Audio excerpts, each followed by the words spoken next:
আজ আমি আপনাদের সাথে ঠাকুরবাড়ির হেসেলের 250 বছর আগের একটি রেসিপি শেয়ার করব। হ্যাঁ, আমি পিয়ালির রেসিপিতে আপনাদের সকলকে অনেক অনেক ভালোবাসা।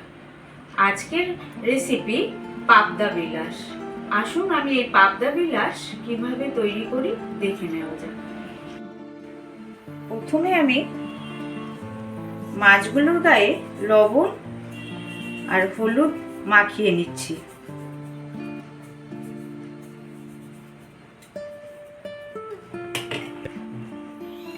আর এই পাবদা বিলাস করার জন্য আমি দেখুন এইখানে 4 পিস পাবদা মাছ নিয়ে নিয়েছি।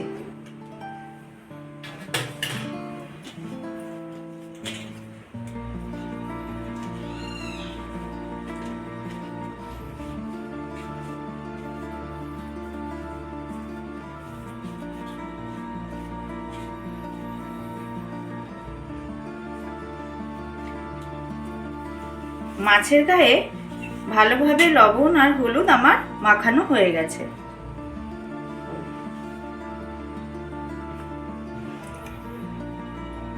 দেখুন আমি এই পাবদা বিলাস করার জন্য কি নিয়েছি।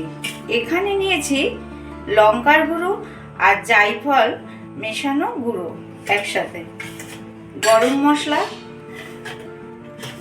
হলুদ গুঁড়ো, কিছু পরিমাণ ময়দা, ধনে গুঁড়ো আর নিয়ে নিয়েছি বাটার। এই পাবদা বিলাসের জন্য কিন্তু সরষের তেলই ব্যবহার করতে হবে, তাই আমি কিছুটা পরিমাণ সরষের তেল নিয়ে নিয়েছি। আর নিয়েছি 2টো তেজপাতা, অল্প কিছু কাঁচা লঙ্কা, একটা গোটা জায়ফল আর একটা গোটা পাতিলেবু।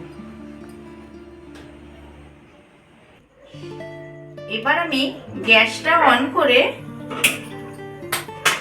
কড়াটা বসিয়ে দিলাম।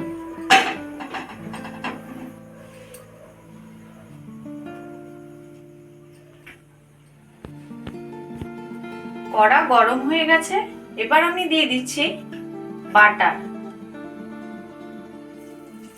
এখানে আমি দিয়ে দিলাম 1 চামচ বাটার।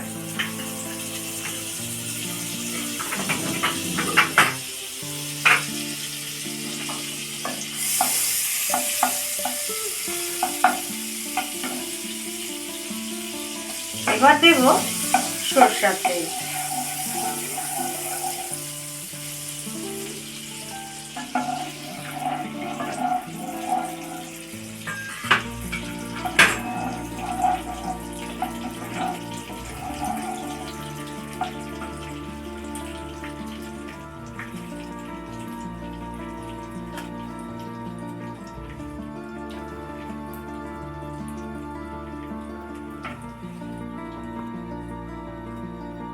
এবার আমি দিয়ে দিচ্ছি তেলে 2টো তেজপাতা।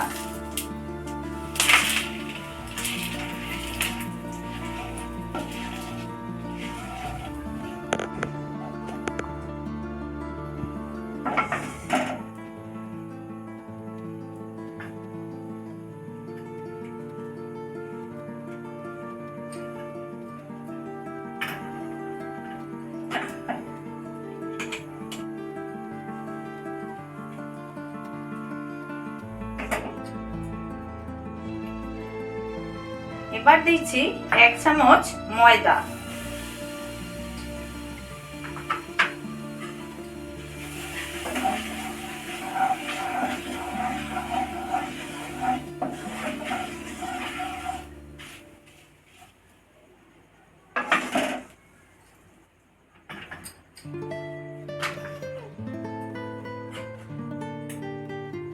আর দিয়ে দিচ্ছি জয়িত্রী আর লঙ্কা গুঁড়ো মেশানো দিয়ে দিলাম।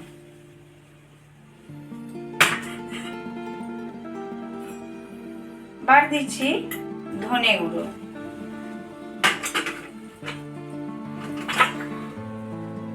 আর দিচ্ছি কিছু পরিমাণ অল্প গরম মশলা।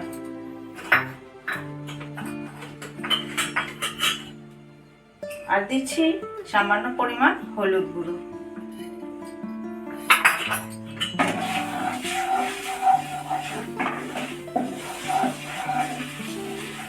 মানে কিন্তু আপনাদের গ্যাসটা একদম লো করে এইভাবে ঠিক নেড়ে নিতে হবে। এবার আমি দিয়ে দেব এতে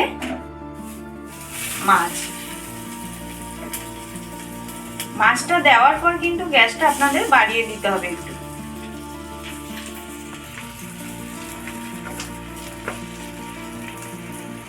কিন্তু কোনো জল যাবে না, এইভাবে ফ্রাই করে নিতে হবে। প্রথমে একটু গ্যাসের স্টিমটা বাড়িয়ে নিয়ে তারপরে লো করে এইভাবেই করতে হবে। এই গ্রেভিটা কিন্তু সরষের তেল আর বাটারেই হবে।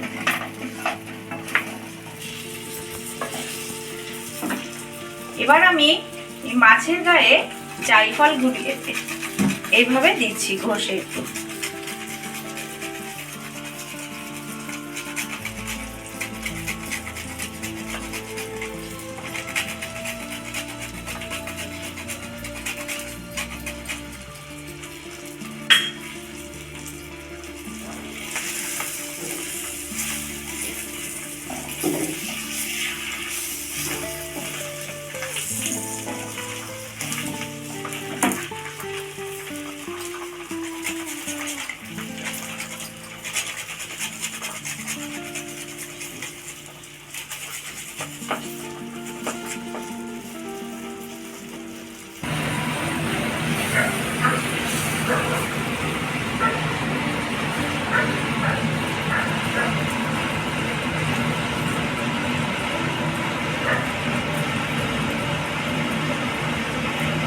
দিয়ে দিচ্ছি একটু লেবুর রস।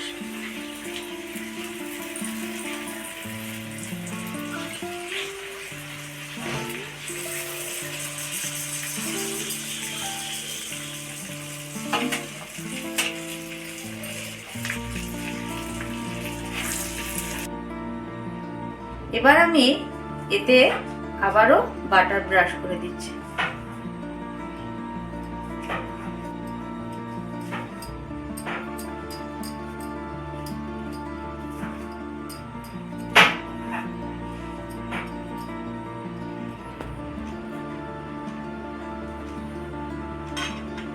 খুব কম সময়ে আজকের এই রেসিপিটি আপনাদের কিরকম লাগলো কমেন্ট করে কিন্তু অবশ্যই জানাবেন। আপনাদের উত্তরের অপেক্ষায় থাকবো। আমি পিয়ালি, ভালো থাকবেন, সুস্থ থাকবেন। আবারও দেখা হবে নতুন রেসিপিতে। আমার এই চ্যানেলে একটা সাবস্ক্রাইব, লাইক, শেয়ার, কমেন্ট অবশ্যই কিন্তু